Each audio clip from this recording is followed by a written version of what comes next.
आप देख रहे हैं अलवी सिटी न्यूज़, सच आपके सामने।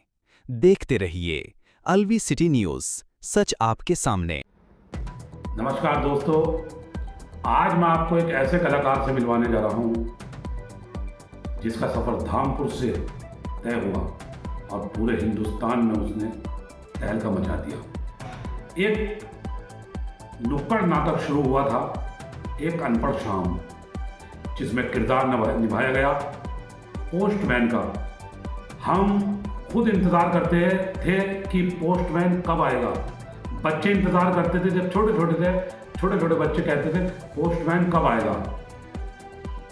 उस पोस्टमैन आज वो हमारे बीच बैठे हुए हैं। तो आइए मैं मुलाकात कराने जा रहा हूँ उस सुपरस्टार एक अनपढ़ शाम के बेस्ट हीरो से, जिसका नाम है पवन संगम। नमस्कार पवन संगम जी। सर बहुत बहुत नमस्कार बड़े भाई। पहले तो मैं city news Alvi city news का हार्दिक आभार, हार्दिक अभिनंदन करता हूँ कि आपने मुझे यहाँ साक्षात्कार के लिए आमंत्रित किया। मैं थोड़ा सा अपने बारे में ज़रा सा बता दूँ, उसके बाद हम बात आगे शुरू करेंगे। ये बड़ा इंटरेस्टिंग सफ़र रहा मेरा। हालांकि मेरी बैकग्राउंड जो थी वो कला से ही जुड़ी रही। मेरे पिताजी, मेरे दादाजी वो कला के बिल्कुल पुजारी थे। मेरे पिताजी तो धामपुर में एक अलग ही पहचान रखते थे।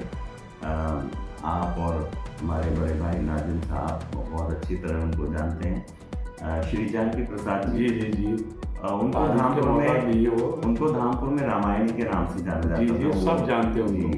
तो बस चूँकि मैं उनका पुत्र हूँ तो ये गॉड गिफ्ट रहा कि मेरे अंदर भी कुछ उनकी कला के बीज जो थे वो आए।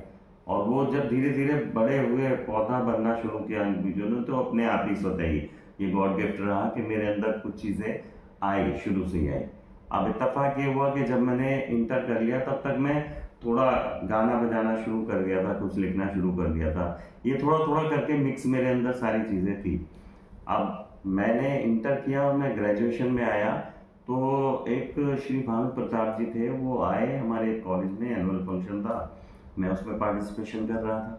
तो उन्होंने आके बोला, जब मेरा परफॉर्मेंस देखी, कि हम यहाँ पर एक थिएटर वर्कशॉप करने जा रहे हैं और आप थिएटर के लिए बहुत अच्छे उपयुक्त कलाकार हैं। तो मैंने कहा थिएटर क्या होता है थिएटर? तो उन्होंने कहा कि वो जिनसे नसरुद्दीन शाह, अनुपम खेर और राज बब्बर ऐसे ऐसे लोग निकले हैं, तो वो ऐसे ये इसी जो है पूरे प्रोसेस से गए हैं निकल के। मुझे लगा ये आदमी कुछ ज़्यादा ही छोड़ रहा है। मैंने कहा ये कह रहा है कि तुम्हें ये बना देंगे, वो बना देंगे। मैंने थोड़ा सा इग्नोर किया उनको। उसके बाद वो फिर मेरे पीछे लगे रहे और मैंने समझा चलो एक बार चलते हैं, क्या दिक्कत है, कला से तो जुड़ी हुई चीज़ है। और श्री योगेश पाठक जी सबसे पहले धामपुर में उत्तर प्रदेश संगीत नाटक अकादमी की तरफ से उन्होंने 40 दिन की वर्कशॉप यहाँ पर थिएटर की ली। और वो दिन था कि मैंने पहली बार कदम रखा थिएटर में। और आज का दिन है कि मैं वो थिएटर का जो एक कीड़ा है वो अंदर हमेशा कुलबुलाता रहता है। अच्छा पवन संगम जी, एक बात बताइए, जो एक अनपढ़ शाम आपका ये नुक्कड़ नाटक शुरू हुआ था जी, 1000 से भी ज़्यादा उसके एपिसोड हुए। मतलब मुझे तो इतने पता है, शायद आपको पता होगा जी। और उसमें बेस्ट किरदार, आपको बेस्ट अवार्ड भी मिला कई जगह। हमें पता लगा कई जगह से आपको बेस्ट अवार्ड मिला पोस्टमैन का। जी जी। और ये समझिए, ये कब से शुरू हुआ था ये आपका ये जो एक अनपढ़ शाम, और कब ये जाके ब्रेक लिया इसने? ये सिलसिला भी जब हम लोग जुड़ गए, नैनीताल आर्ट थिएटर के नाम से वो संस्था बनी जो भानु प्रताप जी ने फॉर्म की।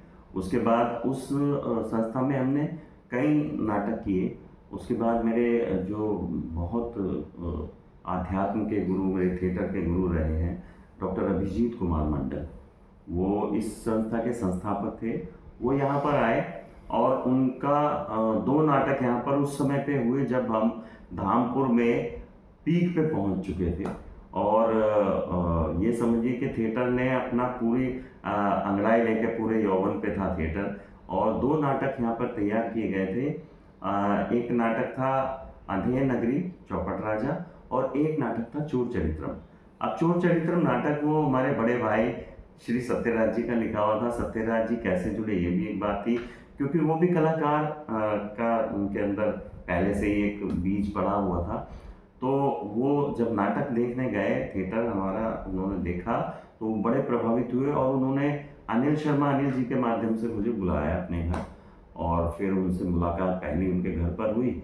फिर वो ऐसा जुड़े, उन्होंने कहा मैं लिखता हूँ, और फिर हमने उनकी मुलाकात अपने गुरु जी से कराई। तो उन्होंने पहली बार उनका लिखा हुआ नाटक वो वहाँ पर तैयार कराया, और फिर ऐसा जुड़ा हुआ। श्री सत्यराज जी हमारे बड़े भाई की तरह, हमारे गार्जियन की तरह हमसे जुड़ गए। हम उनको हमेशा बड़े भाई की तरह सम्मान दिया, और उनका ही लिखा हुआ ये नाटक था जिसके हमने डिस्ट्रिक्ट बिजनौर में ही नहीं बल्कि पूरे भारतवर्ष में जगह जगह इसके 1000 से ज़्यादा प्रदर्शन किए। अच्छा पवन संगम जी, आपको आने वाली 13 सितंबर को स्पेशल अल्वी सिटी न्यूज़ विशिष्ट सम्मान से सम्मानित कर रहा है। मैं पूछना चाहूँगा, बहुत शुक्रिया। क्या कहना चाहेंगे आप? ये तो मेरे लिए बड़े गौरव का विषय है कि आप जैसे बड़े भाइयों ने, कुमार आफ्ताब साहब आप मेरे बड़े भाई हैं, नाजिम साहब मेरे बड़े भाई हैं, आप लोगों ने मेरा चुनाव उस कार्यक्रम में सम्मान देने के लिए किया है, जिसके लिए मैं आपका बहुत बहुत आभारी हूँ। और ये मैं इससे आगे क्या कहूँ कि आपने मुझे इस लायक समझा, सो शुक्रिया, बहुत बहुत शुक्रिया। और इसलिए कार्यक्रम, इस तरह का कार्यक्रम सुन के मुझे अच्छा लगा कि आप उन प्रतिभाओं को, जो प्रतिभाएं शायद मेरे ख्याल से नज़र नहीं जाती कई बार लोगों की, यार आप थिएटर कर रहे हैं, ठीक है, आप पवन संगम थिएटर कर रहे हैं, क्योंकि पवन संगम अपने हैं, लेकिन उस कला को परखना कि उसको, चूँकि देखिए कला को जब तक संरक्षण नहीं मिलेगा तब तक कला आगे नहीं बढ़ पाएगी, है ना। तो जो संरक्षण देने वाले हैं, अगर वो आगे आ जाए और वो भी कलाकार, उस पर अगर कलाकार, तो फिर क्या कहने। और आप जैसे कलाकारों ने अगर ये बीड़ा उठाया है तो हैट्स ऑफ आपको, आपने बहुत अच्छा कदम उठाया, आप इसके लिए बधाई के पात्र हैं। Thank you. आने वाली 13 तारीख को हमारे धामपुर में जन्मे और आज पूरे भारत में अपना नाम रोशन किया पवन संगम जी ने 13 तारीख को विशिष्ट सम्मान से सम्मानित होंगे। आप देख रहे हैं अल्वी सिटी न्यूज़, सच आपके सामने।